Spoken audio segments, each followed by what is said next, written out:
हे good morning student. तर आज आपण बघणार आहोत exercise of lesson number 8 that is pollution. पोल्युशनचा एक्सरसाइज बघणार आहोत. तर फर्स्ट क्वेश्चन आहे, following are some statements about the pollution, which type of pollution do this express. आता तुम्हाला काही एक्झाम्पल्स दिलेले आहे. या एक्झाम्पल मध्ये कुठल्या टाइपचं पोल्युशन आहे तुम्हाला आयडेंटिफाय करायचं आहे. फर्स्ट क्वेश्चन आहे, fog seems to be appearing in Delhi during the day hours. तुम्हाला सगळ्यांना माहिती आहे दिल्ली सगळ्यात प्रदूषित सिटी आहे. तुम्हाला दिवसा पण फॉग दिसतोय. मग याच्यावरून तुम्हाला दिसतंय की हे कुठल्या प्रकारचं पोल्युशन आहे. Yes student, this is nothing but a air pollution. मग आपण याचा आन्सर काय लिहिणार आहोत, this is the air pollution. आणि कोणत्या शब्दावरून तुम्हाला समजलं की हे एअर पोल्युशन आहे. It is a smog, it is fog और it is nothing but a smog. Smog म्हणजे तुम्हाला सगळ्यांना माहिती असतो fog plus smoke. Fog plus smoke असतो तो काय असतो तुमचा स्मॉग असतो. ठीक आहे. त्यानंतर आपण बघणार आहोत next question, many times vomiting dysentery occurs after eating panipuri. Panipuri म्हणजे दूषित पाणी तुमच्या बॉडीमध्ये गेले त्याच्यामुळे तुम्हाला वोमिटिंग होत आहे, लूज मोशन्स होत आहेत. हे सगळं कशाचं एक्झाम्पल आहे. Yes, it is nothing but a water pollution. हे कशाचं एक्झाम्पल आहे, वॉटर पोल्युशन. आणि त्याला रिझन काय लिहिणार, due to the infected bacteria and viruses. पाण्यामध्ये जे बॅक्टेरिया आणि व्हायरसेस आहे त्याच्यामुळे आपल्याला हे वोमिटिंग वगैरे होते. Bacteria and viruses in water, viruses in water याच्यामुळे होते तुम्हाला हे वोमिटिंग आणि dysentery. Okay, let's see the next question, problem on sneezing and occurs sometimes during visit to garden. तुम्ही कधी कधी गार्डन मध्ये फिरायला गेले, तिथे तुम्हाला सारख्या शिंका यायला लागल्या. मग कोणाकोणाला अलर्जी असते. मग आता गार्डन मध्ये काय असेल की ज्याच्यामुळे शिंका आहेत. Yes student, it is nothing but a pollen grains. Pollen ग्रेन्समुळे शिंका येतील. म्हणजे काय होतंय ते हवे थ्रू गेले म्हणजे air pollution. This is an example of air pollution and it is causes due to the pollen grains. Pollen grains म्हणजे तुम्हाला सगळ्यांना माहिती आहे की फुलांमध्ये, पानांमध्ये किंवा तुमची जी फुलं असतात त्याच्यामध्ये परागकण असतात त्याला पोलन ग्रेन्स म्हणत असतो. ते आपल्या जर श्वासावाटे आत गेले की आपल्याला शिंका यायला सुरुवात होत असते. नेक्स्ट क्वेश्चन बघणार आहोत, crops does not grow in some areas. काही एरियाज मध्ये क्रॉप्सच येत नाही. म्हणजे काय झालेलं आहे, तिथली जी सॉइल आहे ती काय झालेली आहे, पोल्युटेड झालेली आहे, ती क्षारयुक्त झालेली आहे किंवा आपण काय म्हणणार नापीक झालेली आहे. So it is example of soil pollution. आणि लास्ट बघणार आहोत, people living in the busy square faces the problems like short breathing and other respiratory problem. जे खूप प्रदूषित एरियामध्ये राहतात त्या लोकांना श्वासाचा प्रॉब्लेम असतो, रेस्पिरेटरी प्रॉब्लेम असतो. म्हणजे हे काय आहे, एअर पोल्युशनचं example. This is an example of air pollution. आणि हे सगळं कशामुळे झाले आहे, हेवी ट्रॅफिकमुळे. कशामुळे झालेलं आहे, ट्रॅफिक हे त्याचं तुम्ही रिझन लिहिणार आहोत. सो अशा पद्धतीने आपण हे पहिले क्वेश्चन्स बघितले आहे. क्वेश्चन नंबर 1 इथे क्लिअर केले आहे. So student, let's see the question number 2 here. आता आपण बघणार आहोत क्वेश्चन नंबर 2.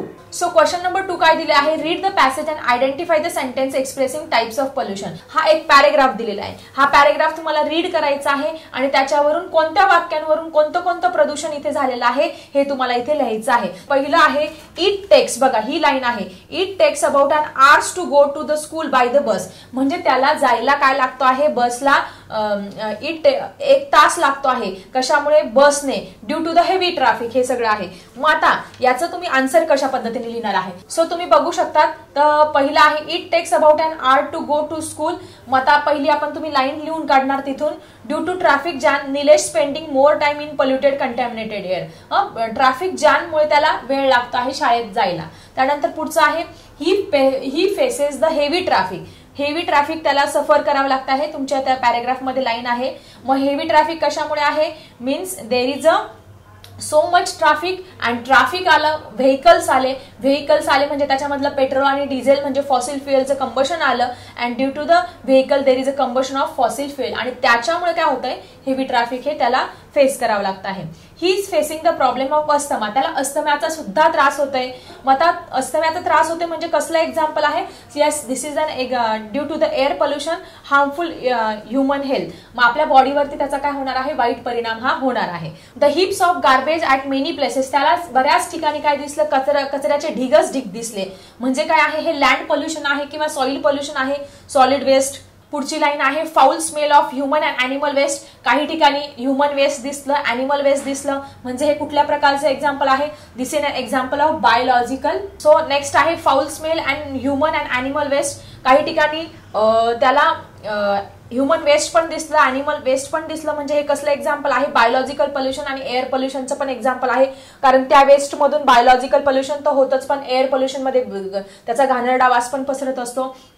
पुढे blackish water with a foul smell was flowing in the stream. त्याला काही स्ट्रीम मधून ब्लॅकिश वॉटर वाहताना दिसलं आणि त्याचा वास घाण येत होता. So improper sewage management, water pollution हे कसलं एक्झाम्पल आहे वॉटर पोल्युशनचं, म्हणजे कचऱ्याचं व्यवस्थित व्यवस्थापन केलेलं नाहीये. आणि लास्ट आहे he develop some abdominal diseases within few days. म्हणजे त्याला पोटाचे काही विकार पण झाले. म्हणजे काय आहे, water pollution effect on human health. म्हणजे वॉटर पोल्युशनमुळे झाला आहे, त्याचा परिणाम त्याच्या बॉडीवरती झालेला आहे. So student, let's see the question number 3 which is match the pair. Match the pair आपण बघतो आहोत. Match the pairs from A and B columns explain effect of pollution on human health. म्हणजे काही एक्झाम्पल्स दिलेले आहे आणि बॉडीवर त्या पोल्युशनचा आपल्या बॉडीवरती काय परिणाम होतो हे आपल्याला लिहायचंय. मग आता वॉटरमुळे काय होत आहे बघा, मेंटल रिटार्डनेस होतंय, पॅरालिसिस होतंय, inflammation of the lung, skin cancer की इरिटेशन ऑफ द आई. तर वॉटर कंटेनिंग कोबाल्ट, ज्या पाण्यामध्ये कोबाल्ट आहे असं पाणी जर तुम्ही पिलेलं आहे तर पॅरालिसिस काय होणार आहे, पॅरालिसिस होणार आहे. तर याचा आन्सर आहे बी. फर्स्टचा आपण लिहिलेला आहे आन्सर बी. त्यानंतर मिथेन गॅस, मिथेन गॅस जर आपल्या बॉडीवरती त्याचा परिणाम झाला तर काय होणार आहे, we causes the skin cancer. आपल्या बॉडीला काय होणार आहे, स्किन कॅन्सर होणार आहे मिथेन गॅसमुळे. ठीक आहे. नेक्स्ट आहे वॉटर कंटेनिंग लीड. लीड असलेलं पाणी जर तुमच्या बॉडीमध्ये गेलं तर काय होणार आहे, मेंटल रिटार्डनेस. म्हणजे तुमच्या मेंदूवरती, तुमच्या चेतासंस्थेवरती त्याचा वाईट परिणाम होणार आहे. मेंटल रिटार्डनेस हे होणार आहे. पुढे आहे सल्फर डायऑक्साईड. सल्फर डायऑक्साईड जर तुमच्या डोळ्यांमध्ये गेला तर काय होणार आहे, इरिटेशन ऑफ द आईज. तुमच्या डोळ्यांची आग ही होणार आहे किंवा जळजळ होणार आहे.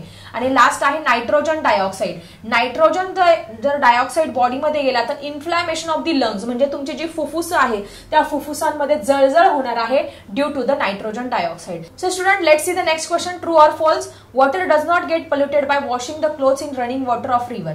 काय दिलेलं आहे की आपण नदीच्या पाण्यामध्ये कपडे धुतले तर पाणी पोल्युशन होणार नाही. हे दिस इज अ फॉल्स. मग आता याला जर तुम्हाला रिझन लिहावं लागलं तर रिझन काय लिहिणार आहात तुम्ही, yes it is false due to washing the dirty clothes in the river, the dirt and the different waste material get mix in the water and it causes the water pollution. अशा पद्धतीने तुम्ही answer लिहायचा आहे. पुढे more the use of electrical appliances more will be pollution. Yes it is true. म्हणजे जेवढा आपण इलेक्ट्रिसिटीचा वापर जास्त करणार आहोत तेवढं आपलं पोल्युशन जास्त होणार आहे. कशा पद्धतीने, because most of the electricity is generated due to the burning of the fossil fuel all the coal. कोळशाचं वगैरे ज्वलन करून इलेक्ट्रिसिटी हे करत असतात. मग जेवढी जास्त आपण इलेक्ट्रिसिटीची उपकरणं वापरणार तेवढं काय होणार आहे, जास्त पोल्युशन.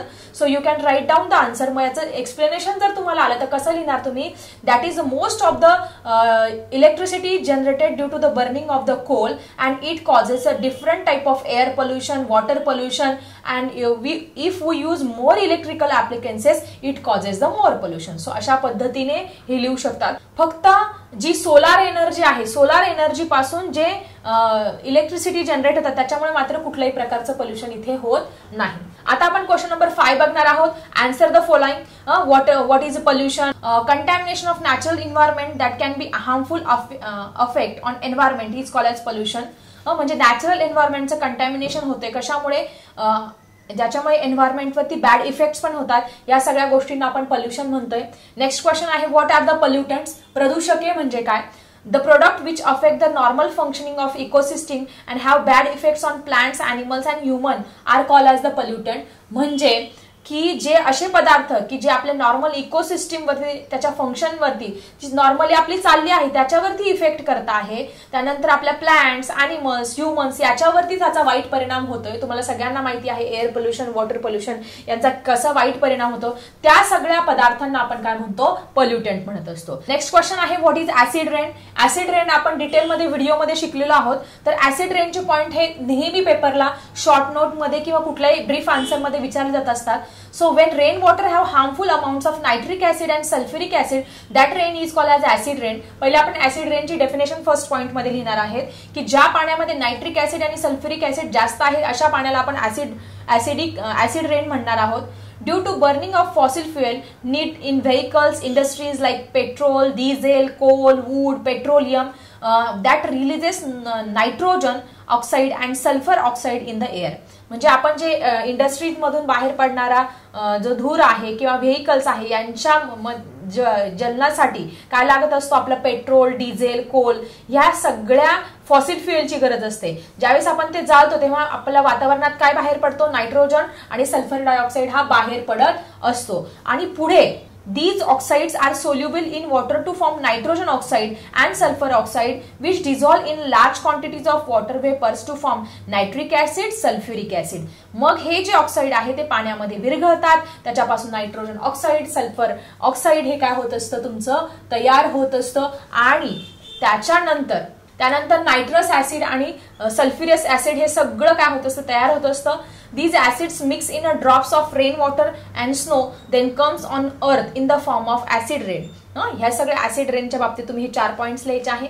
आता आपण बघणार आहोत bad effects of the acid rain. Increase the acidity of soil and water bodies. You can write down the first point this.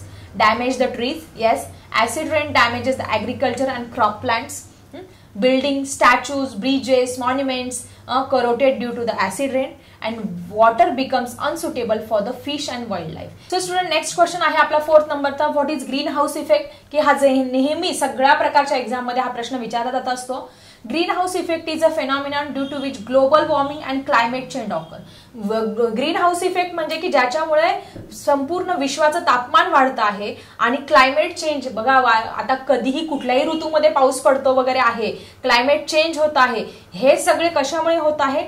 Just due to the green house effect. मग पहिले तुम्ही ग्रीन हाऊस इफेक्ट म्हणजे काय हे पहिल्या point मध्ये लिहिणार आहात. Next, we get heat and light from the solar energy. The surface of the earth absorb this heat and reflect back into the atmosphere. आपल्याला heat and light energy solar sun पासून मिळत असते. त्याच्यामधली आपण जी अर्थ आहे ती ऍब्सॉर्ब करत असतं आणि काही जी आहे ऍटमॉस्फिअर मध्ये रिटर्न करत असतं. But due to pollution, there is an envelope of CO2, CH4 and water vapor in the atmosphere. Some of these radiation absorbed by these gases. This radiation is sent back to the earth surface in the form of heat energy. म्हणजे याच्यातले जे काही radiation आहे ते अर्थ शोषून घेत असते, काही हीट एनर्जीच्या स्वरूपामध्ये बॅक ऍटमॉस्फिअर मध्ये पाठवत असते. This causes increasing the temperature of the earth called as green house effect. मग याच्यामुळे काय होत असतं, या सगळ्या कार्बन डायऑक्साईडचं प्रमाण वाढल्यामुळे, मिथेनचं प्रमाण, क्लोरोफ्लोरो कार्बनचं प्रमाण वाढल्यामुळे काय होत असतं, टेम्परेचर जे आहे पृथ्वीचं ते वाढत असतं आणि यालाच म्हणत असतो आपण ग्लोबल वॉर्मिंग. मग आता हे कशामुळे होत असतं?